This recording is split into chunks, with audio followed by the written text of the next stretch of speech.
সব্যসাচী দত্ত যিনি গ্রেফতার হয়েছেন তাকে নিয়ে ইতিমধ্যে বিভিন্ন জায়গায় পুলিশ তল্লাশি চালাচ্ছে। এর আগে সব্যসাচী দত্তের রাজারহাটের ফ্ল্যাট থেকে এবং ব্যাংকের লকার থেকে প্রায় 3.5 কেজি সোনা উদ্ধার হয়েছিল। এবং আপনাদের মনে থাকবে, আদালতে যখন ধৃত সব্যসাচী দত্তকে পেশ করা হয় তখন সরকারি আইনজীবী দাবি করেছিলেন সব্যসাচী দত্ত অত্যন্ত প্রভাবশালী, তোলাবাজি তিনি করেন এবং তোলাবাজির টাকাতে সোনা কেনেন তিনি। এর আগের দিন অর্থাৎ 17 তারিখ 3.5 কেজি সোনা উদ্ধার হয়েছিল। আর এবার সব্যসাচী দত্তকে নিয়ে নদিয়া জেলা পরিষদ সদস্যের বাড়িতে তল্লাশি চালিয়ে 3 কেজি সোনা উদ্ধার হয়েছে, যার বাজার মূল্য প্রায় 4,39,00,000 টাকা।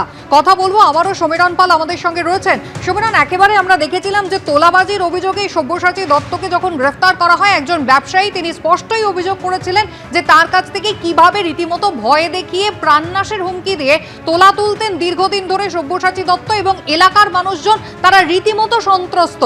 এবং এই ঘটনার পর আদালতেও ঠিক যে দাবিটা করা হয়েছিল যে তোলাবাজির টাকাকে এইভাবে সোনাতে তিনি কনভার্ট করেন। একেবারে কুসুমিতা, সব্যসাচী দত্ত একজন প্রাক্তন তৃণমূল নেতা এবং প্রভাবশালী তৃণমূল নেতা তিনি বলতে পারেন। রাজারহাট নিউ টাউনের প্রাক্তন বিধায়ক তিনি, দীর্ঘদিন বিধাননগর পুরসভার মেয়র ছিলেন, তার পাশাপাশি সদ্য প্রাক্তন তিনি চেয়ারম্যান। এবং সেই কারণে তিনি যেহেতু রাজারহাট একটি উপনগরী, এবং সেই কারণে দেখা যাচ্ছে যে বিভিন্ন সময় তিনি ব্যবসায়ীদের কাছ থেকে হুমকি দিয়ে কোটি কোটি টাকা তোলা তুলেছিলেন। এবং সেই তোলাবাজির টাকা সেগুলোতে তিনি সোনা কিনতেন, এমনই চাঞ্চল্যকর তথ্য পুলিশের হাতে এসে পৌঁছয়। তোলা না পেলে ব্যবসায়ীদেরকে তিনি হুমকি দিতেন। তার একটি দুষ্কৃতীদের দলও তার সহযোগী হিসেবে কাজ করত। যাদের কাছ থেকে তিনি তোলা চেয়েছেন তার সহযোগী দুষ্কৃতীরা তাকে গিয়ে হুমকি দিতে, এমনকি প্রাণনাশের হুমকি পর্যন্ত দিতে এসেছে।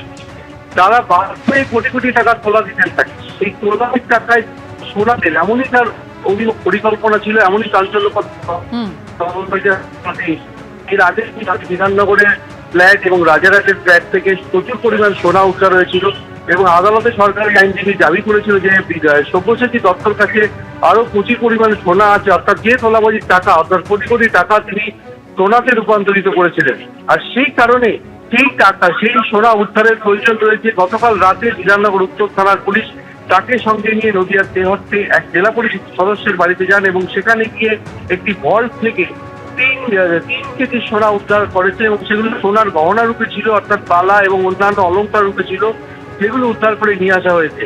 অর্থাৎ পুলিশের পক্ষ থেকে যে দাবি করা হয়েছিল যে তোলাবাজির টাকায় তিনি সোনা কিনতেন, সেটাই ধীরে ধীরে পুলিশ প্রমাণ করতে শুরু করেছে। এবং সরকারি আইনজীবীও দাবি করেছিল যে তোলাবাজির টাকায় প্রচুর পরিমাণ সোনা খেয়ে রেখেছে সব্যসাচী দত্ত, এবং সেগুলো উদ্ধারের প্রয়োজন রয়েছে।